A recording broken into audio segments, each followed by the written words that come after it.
Sir, कल एक DMK के नेता ने बयान दिया था, कहा था कि जिन राज्यों में बीजेपी आई है वो गोमूत्र राज्य हैं। इसके लिए क्या कहना आपका? मैं समझता हूं कि इससे निंदनीय आज़ाद हिंदुस्तान में कोई शब्द नहीं हो सकता। किसी स्टेट को क्या मात्र सिर्फ इतना गुनाह उनका काउंट किया जाए कि उन्होंने एक होकर वोट कर दिया और उनके एक होने का नतीजा यह निकला कि उनकी तुलना गोमूत्र से की जा रही है। अच्छा, आपसे अपेक्षित भी कुछ नहीं किया जा सकता।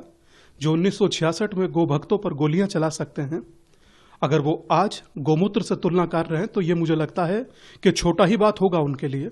मगर मैं एक चीज सोचना चाहता हूं और सोच रहा हूं और आप सबसे पूछना चाहता हूं कि सनातन का ही अपमान क्यों? कि सनातन का अपमान हो रहा है, समूचा विपक्ष देख रहा है और कुंभकर्ण की नींद सो रहा है। कल लोगों ने गोपाष्टमी का पूजन किया, 2 हफ्ता पहले गाय को लोगों ने पूजा। गाय गंगा हिमालय की धरती है ये, गाय गंगा गीता की धरती है ये, और आप उसमें तुलना सनातनियों की कर किससे रहे हैं? इस देश में हिंदू होना या सनातनी होना गुनाह है। आपको पीएम से दिक्कत है तो आप देश के विरुद्ध बोलते हैं। आपको वोटर से दिक्कत है, अब आप राज्य के विरुद्ध बोलने लगे।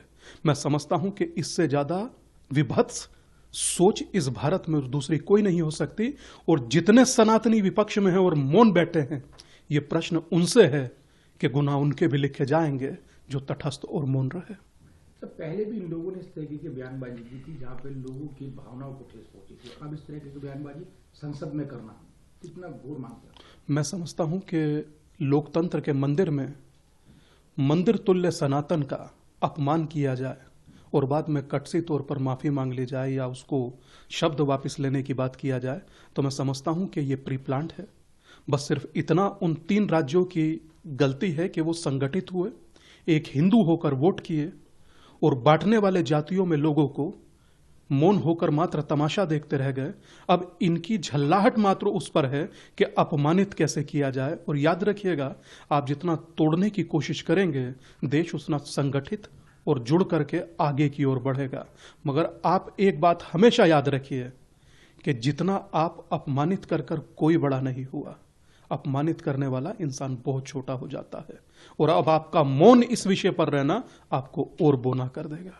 तो विपक्ष गठबंधन भी अब लोग इनको इस बारे में कुछ बोलने को तैयार नहीं है। गठबंधन कहता है कि हम लोग उनके साथ हैं, लेकिन इसके बयान को लेकर कुछ हद तक जवाब ने गठबंधन ने नहीं दिया। वही कह रहा हूं कि सनातन के उन्मूलन की बात हुई थी, ये तब भी मौन थे। सनातन को HIV कहा गया, ये तब भी मौन थे। और आज गोमूत्र से तुलना की जा रही है, ये तब भी मौन है। विपक्ष या ये कहूं कि दुनिया या ये कहूं कि देश इनसे पूछेगा कि आखिर आप कौन हैं।